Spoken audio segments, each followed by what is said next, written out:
Ayan, magluluto tayo ng onion pasta for may alaga. Ayan, marin muna natin yung ating chicken. Ayan. Depende na yung marination nyo dyan. Tapos, nag-cut na rin ako ng onion white. Ayan, yung malalaking onion white, guys, ang gamitin nyo, mas masarap, manamis-namis. Tapos, nag-cut na rin ako siya ng mushroom. Nakalimutan ko anong tawag dito sa mushroom na to. Tapos, habang inaantay ko yung pasta na maluto, ayan, nag-cut na rin ako ng broccoli.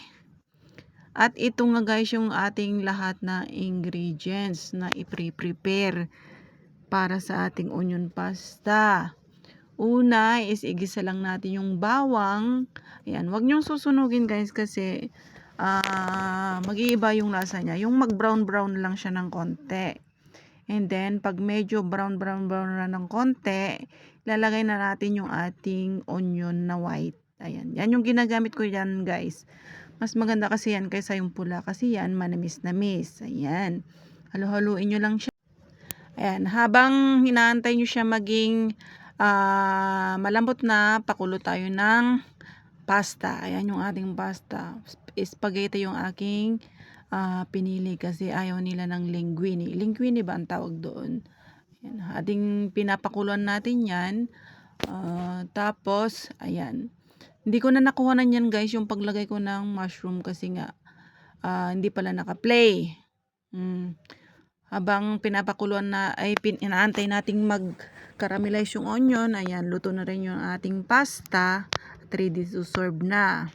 Ayan, pati na rin yung chicken. Ayan, ginayat-gayat ko na ng ganyan para hindi na sila maggayat. Kasi masisipag silang maggayat eh. Ayan nga, at luto na rin yung ating broccoli. Ayan, ilagay ko na rin sa ating platito. Ayan, ilagay natin sa gilid para antay natin yung sauce na may ihalo sa ating pasta.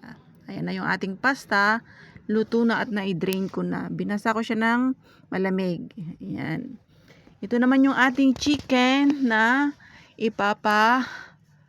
ulam natin para bukas ng gabi. Ayan. Ayan, ready ng ating onion pasta. Hindi ko na pinakita kung paano ako hinalo yung pasta kasi wala na akong time. Ayan na yung ating simpleng dinner.